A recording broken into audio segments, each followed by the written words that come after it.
Coming up on this episode, the Warriors survive an almighty scare in the fourth quarter to record an impressive 127-116 victory over the Oklahoma City Thunder on Sunday. All the immediate reaction, including a newfound starting lineup that Steve Kerr may be able to go to for the foreseeable future.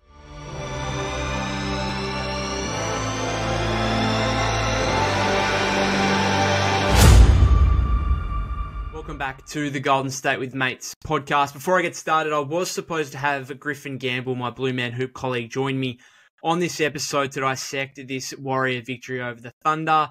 He had a bit of an emergency, unfortunately, though, but he will join me on an episode tomorrow as we look ahead to Klay Thompson's return to Chase Center on Tuesday as a Dallas Maverick. That is going to be huge.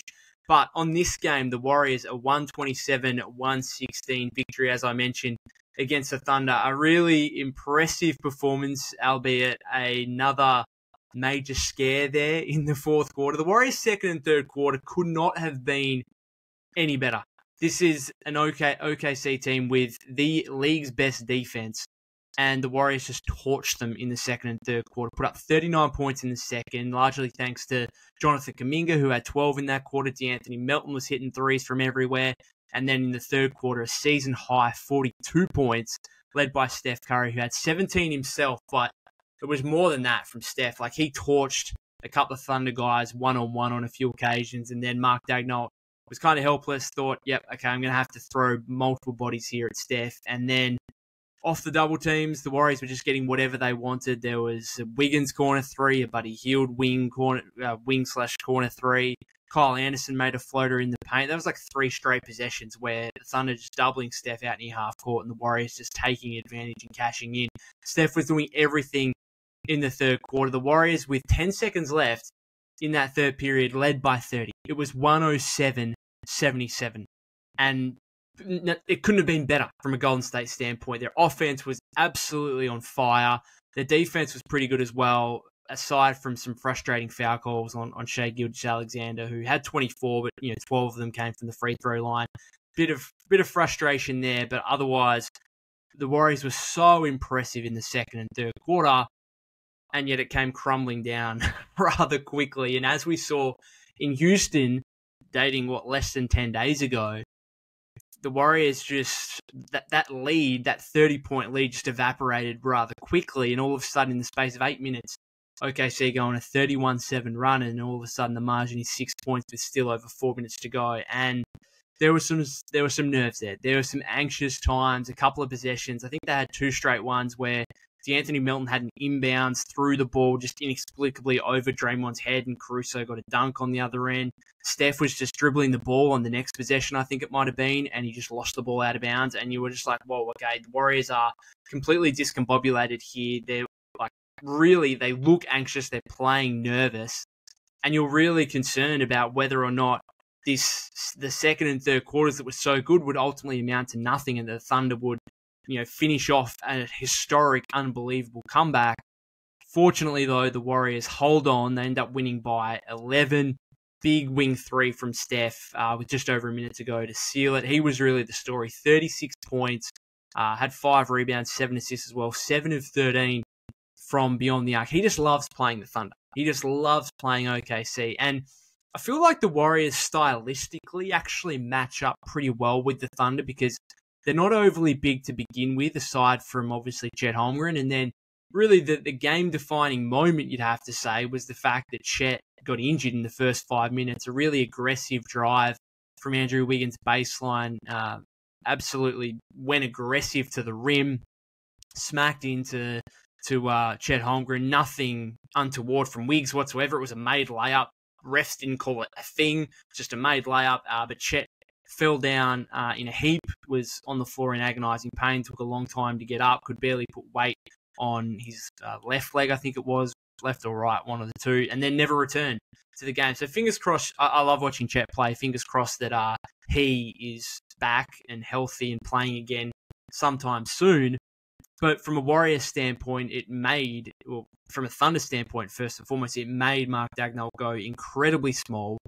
Remember, Isaiah Hartenstein is already out. Jalen Williams, the other Jalen Williams, is already out. That's their two backup bigs. Kenrich Williams is like a small ball 5, and he's out as well. So the Thunder left with literally no options They did go to Dylan Jones a little bit in the second half, who's not really a 5, like he's more of a 3-4, but he was kind of their pseudo 5 out there in the second half at stages.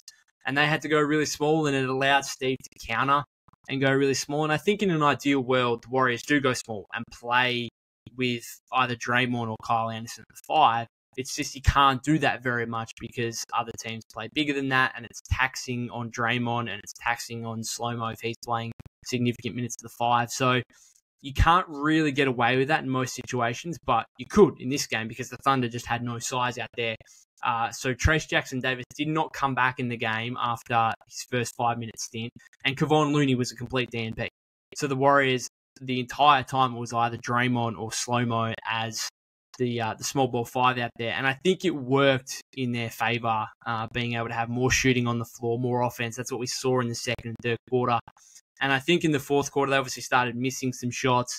Thunder able to get out and transition a little bit. That's how kind of the run came about in terms of that 31-7 differential in 8 minutes. It all happened rather quickly, but the Warriors as a whole to put up 127 points on the league's best defense is an incredible performance. Over 50% shooting from the floor, 48% from three-point range. Steph was unbelievable. And again, I'll just go back to he was quiet against the Cavs the other day, only 12 points. But aside from that, his return from this ankle injury, it never ceases to amaze me. His recovery powers, and just elite athletes in general, their recovery powers to not only come back from that injury as quickly as he did, but to perform as well as he has in the game since, is just a huge credit to him and the training staff as well for getting him in this condition to play at that level.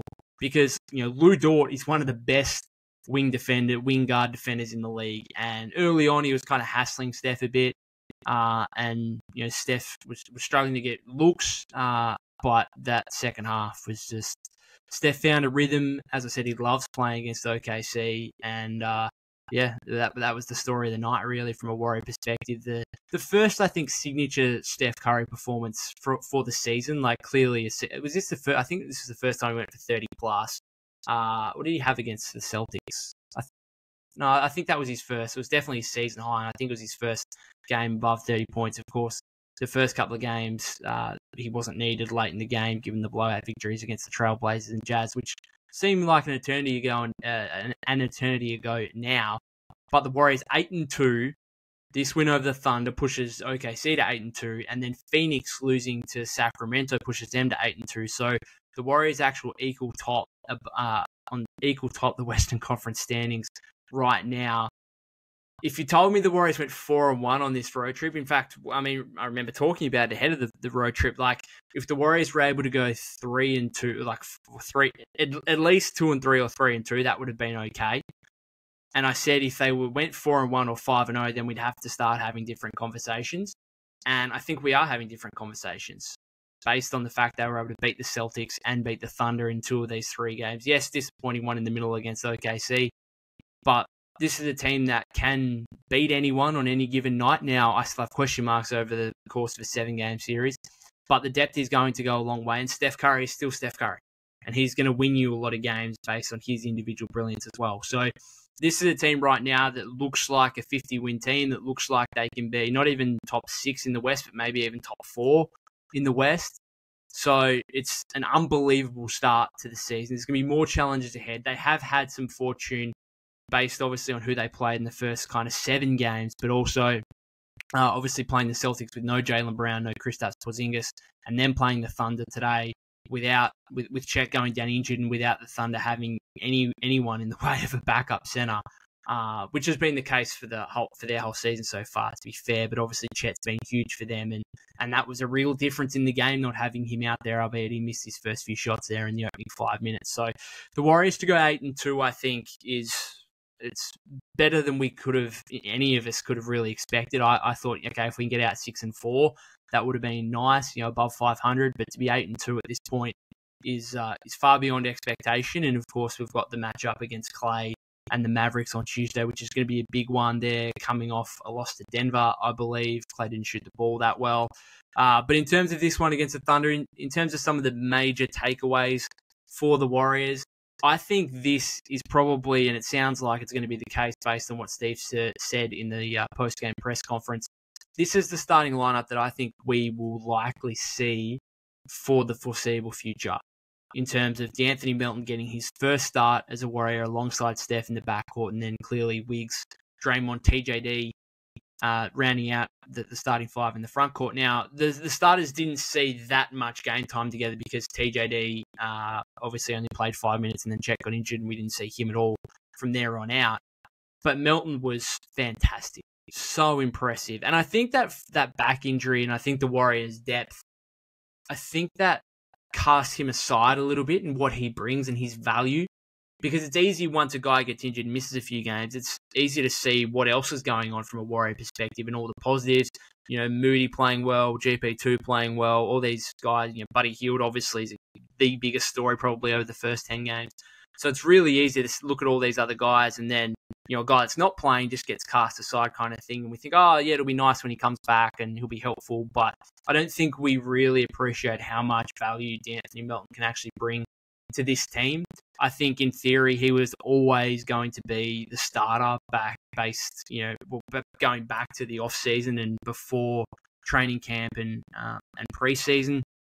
I think just he fits so well next to Steph, and then he also just fits really well into this starting five because, as Steve mentioned, he kind of said, it gives us two on-ball defenders in Melton and Wiggins, it gives us two bigs in Draymond and Trace, and the Warriors, we know their calling card is going to be on defense, where they want to be an elite defensive team, probably top 3, top 5 in the league. They're still second, I believe, after this game. So that is where they're going to make their name and show their impact. And I think having Melton there not only provides that defensive stuff that he provides, but also the offense. He can shoot the ball 5-8 from 3 in this game.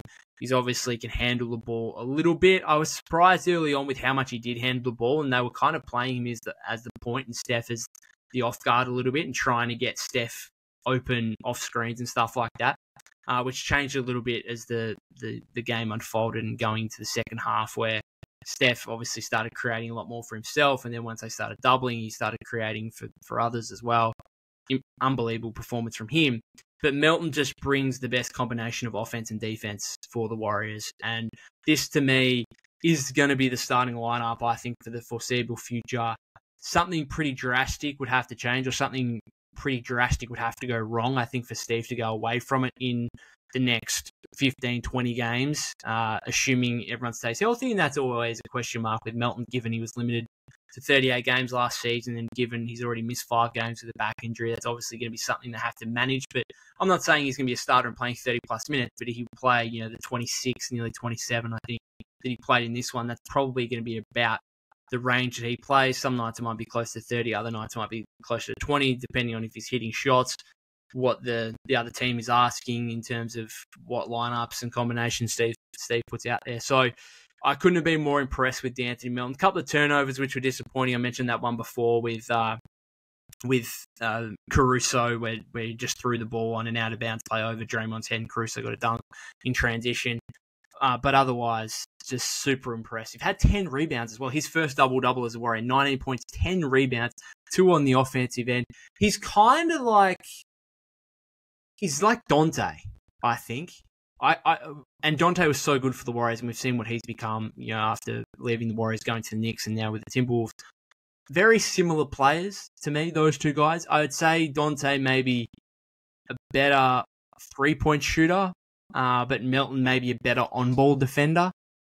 But both really good rebounders as guards, and very similar type players. And we saw Dante and him start a heap of games for the Warriors in that one season he had.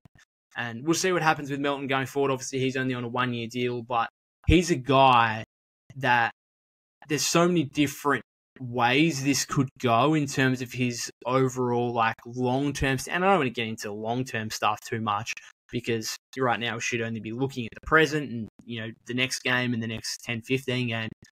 But he's a really interesting player because you could tell me that, okay, he has a really good season and he leaves the Warriors in free agency and he's only here for a year and that's it. But I also think there's a world in which he's a long-term starter where he re-signs with the Warriors on a multi-year deal or something and he's locked in as the long-term two guard next to Steph for the next 2 or 3 seasons. Like, you could talk me into that. Now, where that leaves other guys, like I think Pods would obviously like to become a starter at some point, but he's early into his second season. I'll speak about him in a second. There's a long way to go there with him.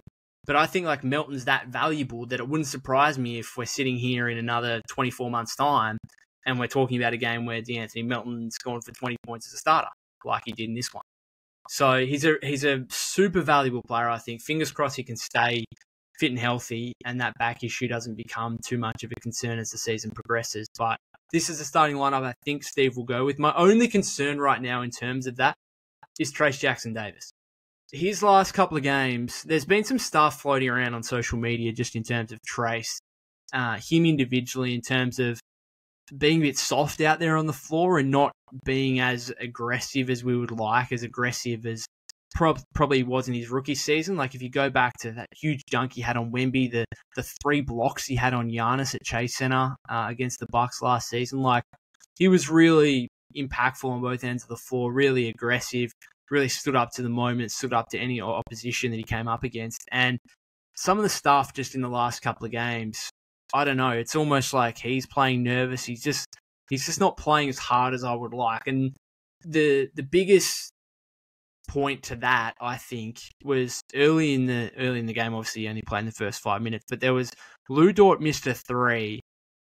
The ball went up for the rebound, and Trayce just should have went and grabbed the ball. And for some reason, he allowed Aaron Wiggins to sneak in and get the O board, who kicked it back out to Dort, who nailed the 3. And I was just like, how do you not rebound the ball in that scenario? Like, he had to just show 1 ounce of effort to go and get the ball, and he just didn't. And Aaron Wiggins, who's a far smaller player, goes in, gets the board, kicks it out, Dort hits a 3, and it's these kind of things that can cost you. Now, fortunately, it didn't for the Warriors. But there were a couple of plays in that first quarter. It wasn't just Trayce. I think there was another one where I'm not sure who made. I think Isaiah Joe might have made the 3 afterwards after an offensive rebound where like the Warriors just didn't go and get the ball basically and just didn't work hard enough to secure the rebound. Another one where Shea was kind of fighting with Wiggins and Shea just the ball fell in his lap on an offensive rebound. He didn't even get off the floor to grab the ball just land in his hands. And watching that first quarter, I was like, the Warriors are kind of on. They started well, but there's a couple of plays here which I was really disappointed with in terms of giving up offensive rebounds. They cleaned that up in the second and third quarters, which was excellent. And then they had the offensive issues in the fourth. But TJD, I want to see some more moving forward. Now, it's going to be interesting watching him play against the Mavericks on Tuesday because, how the Warriors are going to play Luka and Kyrie. Is TJD going to be switched onto those guys occasionally? How does he handle the pick and roll with the likes of Derek Lively and Daniel Gafford, who are not necessarily like hugely offensively talented players, but Luka is an exceptional passer and pick and roll player, obviously, and that's going to causes huge concerns for anyone, let alone Trayce Jackson-Davis, who's a little bit out of form over the last couple of games, it must be said. And so he's really the one issue, I think, in that starting lineup, and why that starting lineup may not work is because he's not quite in form and not quite impacting on both ends of the floor in the way that he should. So what do the Warriors do there? I don't think there's really a remedy for that. Like, do you go back to Looney? Maybe, but I would have thought we'd push past the Draymond-Looney kind of 4-5 combination as a starting pair. I'd be hesitant to go back to that. As good as Loon has been so far this season, it must be said. Do you bring back Kuminga and go Draymond at the 5? I think that should be like their closing lineup should probably, and it was in this one against the Thunder. It was like Steph, Melton, Wiggs, Kuminga, Draymond. I think that's their closing lineup they should go with, and that probably allows, JK to be a bit more appeased by the fact that he's coming off the bench currently. And if he's still playing 26, 28 minutes a game, then he's probably going to be okay with that, at least more so than if he wasn't in closing lineups and he was only playing 18 to 20 minutes a game. So TJD is a bit of a worry for me at the moment. And there's not really another option. Like, again, if you bring in Kuminga that pushes Draymond to the 5, you can do that in games like they did today. But against most teams, it's a bit taxing on Draymond as a 34-year-old. So long into his career and with so many miles under his legs. Yeah, I don't know where you go. It's why I still think like you could trade for another big here of some variety. Now, the Lakers have showed interest in Brook Lopez and Jonas Valanciunas, according to Bleacher Report's Jake Fisher recently. Those guys that the Warriors should have interest in. I think Valanciunas would be interesting. I do think Lopez is a little bit washed at this point. He's only shooting 28% from three so far. So he's shooting less than 40% from the floor overall, which is horrific for a guy that's, a 7'1" center. Albeit he does shoot a lot of threes. We know that. He's also making $23 million, which makes it very hard to match salaries. Obviously, you're not trading Wiggins for Lopez. Which depth players would you even be trading for him? I don't know. But, yeah, I mean, this is an issue, I think, for the Warriors in terms of their long-term, short and long-term center situation. Is TJD the viable solution for them over the remainder of this season, obviously, and then moving forward into the future? Is he the guy, or is he just a solid backup? I don't know, who plays, 15, 20 minutes. I don't know. Do the Warriors need a shooting big? I think that would be ideal. I mean, these are conversations we're going to have moving forward, so I'll get off it. Kuminga's the other one, obviously, in terms of him having a great performance in this one. 20 points and 5 rebounds off the bench. 8 of 11 from the floor. Took advantage multiple times of the Thunder's, lack of size out there. It was always going to be kind of a game for him where he could really overpower and not really be deterred by too many players at the rim from a Thunder perspective. So really good performance from him. Played another 26, 27 minutes or whatever it was.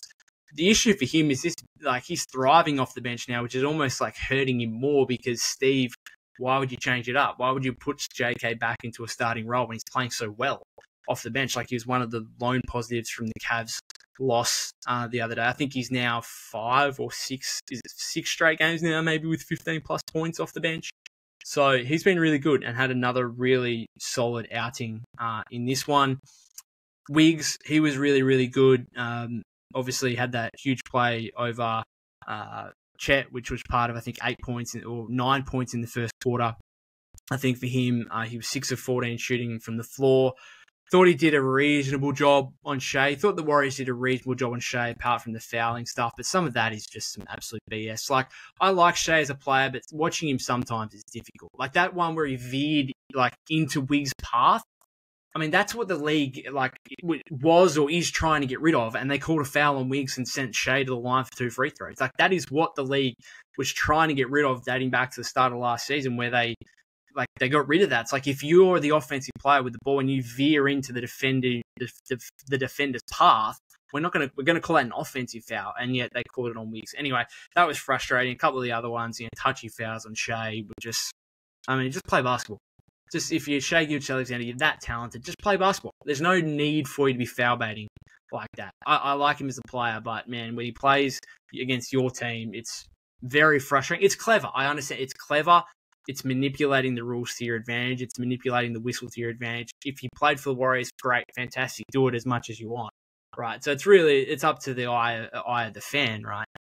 But I mean, yeah, playing against it, it's frustrating. Just play basketball. You're that talented. You're an MVP caliber player. You don't need to do all this extra stuff. But this is what happens with opposing fans.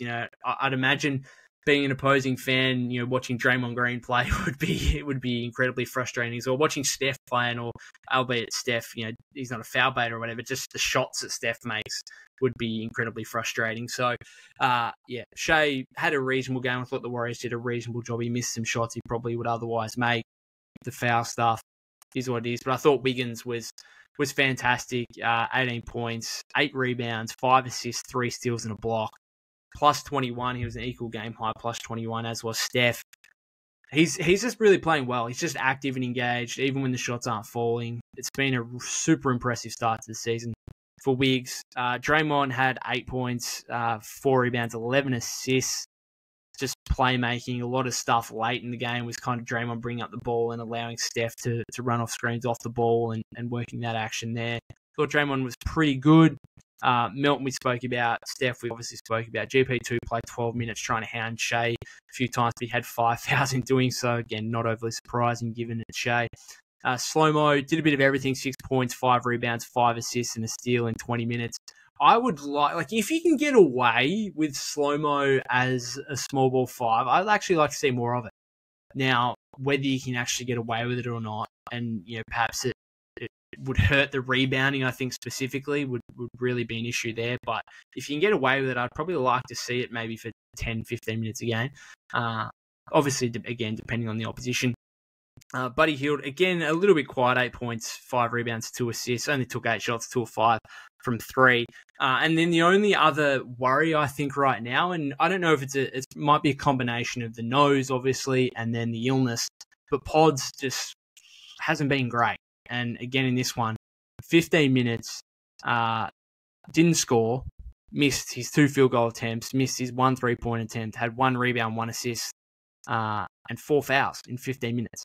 Just not a good performance for Pods. And again, I'm not sure, maybe that sickness is still kind of in his system a little bit and impacting him.